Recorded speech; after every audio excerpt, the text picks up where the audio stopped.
everyone, Jacketing here. Welcome back to PhD Racing Lab.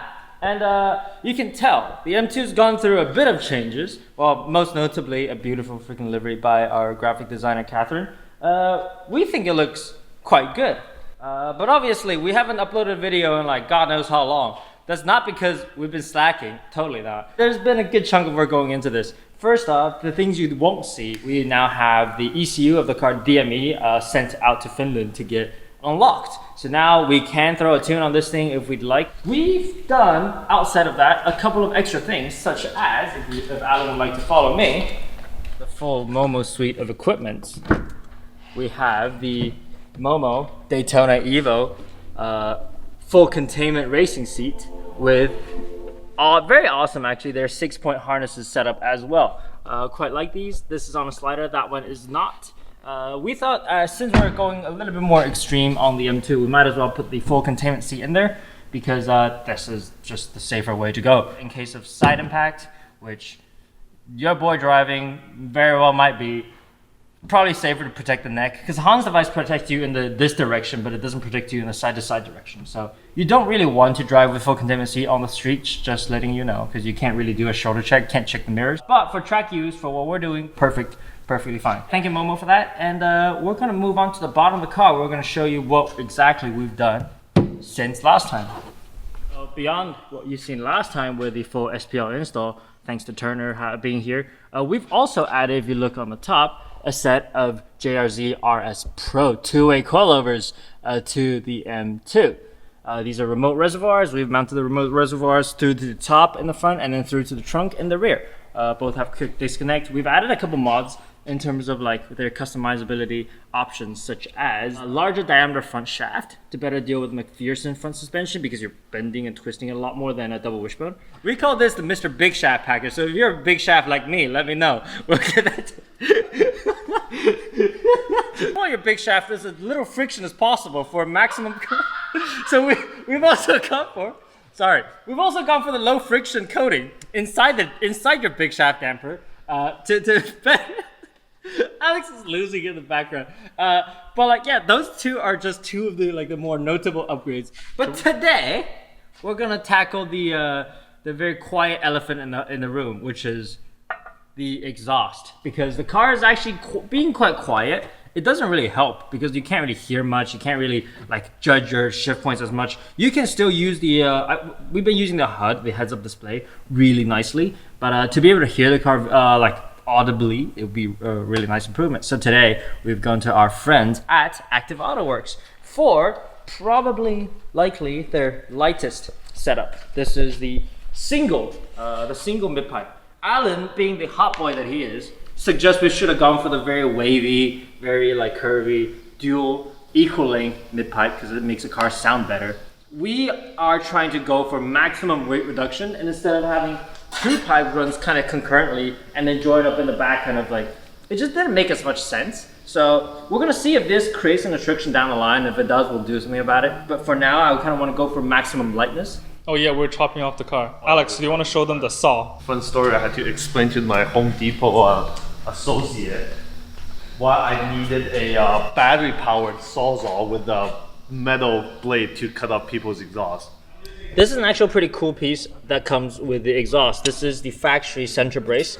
You can tell it's two-dimensional. And because it's two-dimensional, because it's flat piece right here, you might very well run into clearance issues. And that's why AA, Active Autowerke, actually gave us included this higher clearance piece. Actually very interesting so your exhaust will less likely buzz on your car. So for now, we're going to retain the OEM muffler. Obviously, this is a pretty big piece and probably a decent chunk of weight savings in there as well. But we don't really have, I preferably me being the super riser hot boy that we are, I'd rather us just run two straight pipes, do it like a muffler delete. I do like the fact that it also acts as a diffuser. BMW's done this really cool thing about these cars lately that, even the last gen M2 comp, where the exhaust just hangs so low and acts as part of an aerodynamic device effectively. And they build the diffuser curves into the muffler. Like, okay, fair play, that's pretty cool. It took Alex a total of what, like 10 minutes of cutting? 15. 15 minutes of cutting to get this whole thing out of the car. To be fair, the only thing he cut it was back here.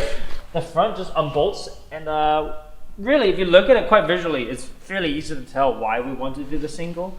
This entire thing on the other side gets deleted effectively, and you don't have a crossover pipe that kind of goes from the driver's side to the passenger side to the driver's side, and then run down the side of the car and then go. It just makes things a lot easier, a lot simpler, hopefully lighter. We're gonna find out.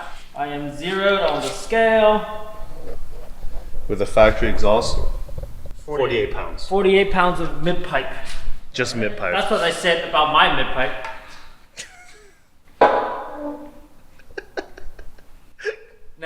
Next. As scientific as possible. Call it 19 pounds. So I'll just call it 20 because we should have had the So clamp and we've everything. dropped like Almost 30 pounds. Almost. Watch me struggle. Oh, Oh, 2 pounds. 21. Alex, you want to go to lunch? Just Yeah, leave let's it go. there. Let's leave here. help! Let's go. But installing final pieces. Yes, only took us, three Asians to install one piece of exhaust. No, there's like three It's pieces of actually exhaust. 3 pieces of exhaust, so it's perfect. Cool. Cool. Alright. Aga this. Aga daga. Daga. Feel the nudge. That's what she said. We've been fired from helping on the exhaust. Yes. Because we weren't helping. He said he'd rather do it by himself. Alright, the active Autowerke mid-pipe, single mid-pipe is actually in the car already. And the fitment is impressively good actually. Like the brace, everything clears. We even got like a good chunk of clearance actually. Everything's very easy, so hopefully no rubbing that you hear buzzing. You do understand like when we take off, like change to a lighter exhaust, it does technically mean I think we're raising the center of gravity. This is the heavy piece near the very bottom of the car. We remove it, the center of gravity just typically rises a little bit. But we're talking like fractions. When the car is like 3,600 pounds and you take off we reduce 30 pounds at the bottom. It's not the end of the world. Yeah, another 40 pounds to take off with the muffler, hopefully. And then we should be able to do some pretty crazy aero mods given the box of a freaking rear bumper that we get. More important than the sound check is the weight check.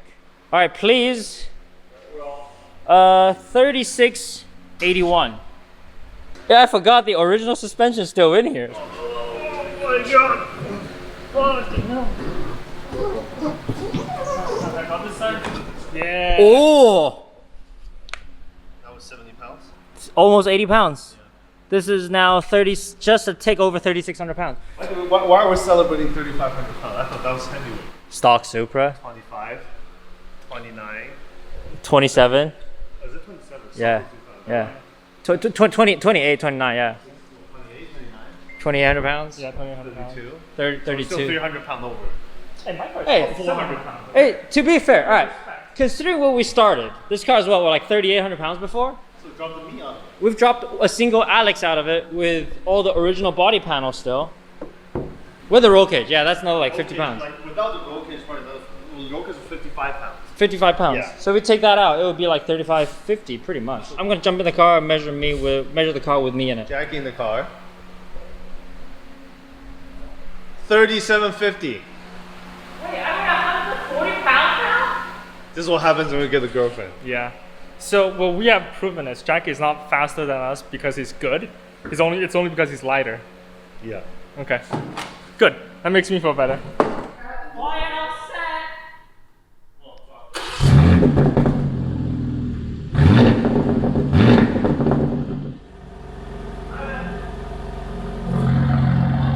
Oh, okay.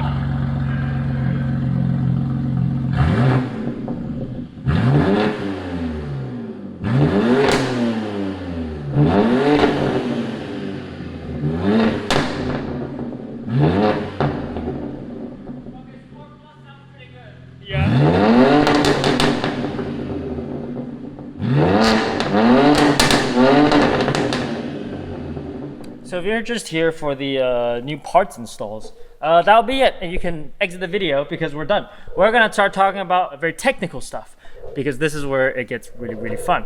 As you can see, I'm underneath the M2 I bit my lip. But like, yeah, one of the really cool things with the new SPL setup is we get to really play with the finer details of setting a car up. And that includes your rear, like the toe curve, and also the front bump steer. If your car's super lowered and your tie rods start pointing, say this on this end is the tire, your tie rods start pointing upwards. When you hit a bump, it's going to start to want to drag your tie rods away from it. Hence, you get your steering wheel kind of yanked out of your hands. So you want to keep this, the tie rod end. Basically, you want to keep your tie rod end as straight as possible. And similar thing applied to the lower control arm as well, Alex. Why do we want to keep the lower control arm flat? Do you know? Roll center and camber curve.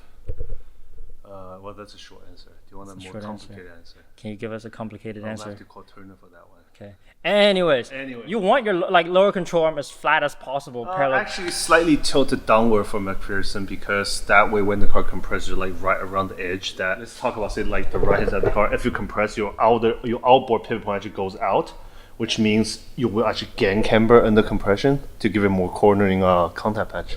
But if you're already pointing up, as you compress, the lower pivot point is going inward, which means you're losing camber. So you want it at least flat and hopefully slightly out, the outside tip slightly pointing downward to be like ideal, almost like a rule of thumb. Obviously every car is slightly different. Yes. But that's kind of the rule of thumb for this. And because every car is slightly different, we're gonna play with it a little bit. So you guys might have remember we previously installed all of the SPLs without the coilover. So we checked clearance at that time, everything was good.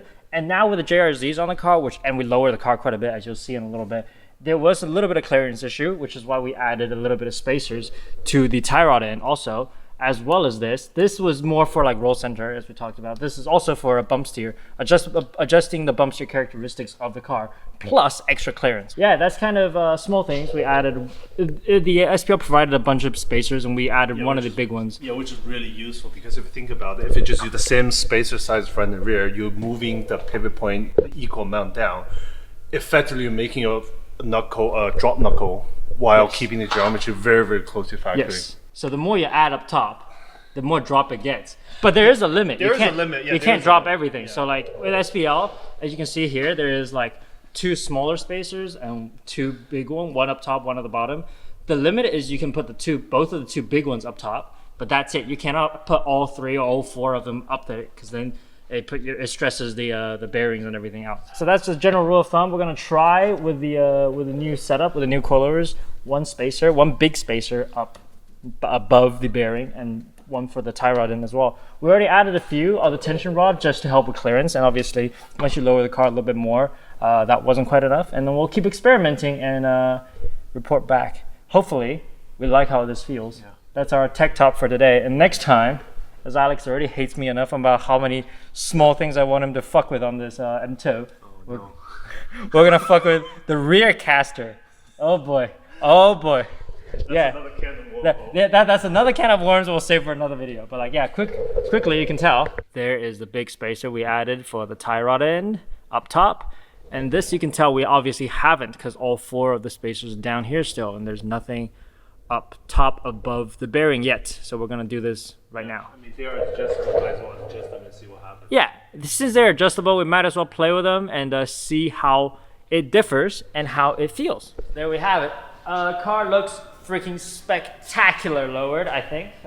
Way better than the X2M ride height that we started out with. For the first time in the entire year, we're gonna have to play with knobs, to play with different settings. Finally, this is what we've been waiting for. This is when the project gets good. We're gonna throw some power at it later, we're gonna throw some aero at it later, but right now, this is what we call pretty much the V1.0. Full mechanical grip. Let's see how the coilovers perform. Let's see how suspension works. Let's see how the car itself reacts to all of these. So 2 days away on Saturday, we're gonna go tracking with this thing, and it's going to be freaking cool. Take it along with us. See you there.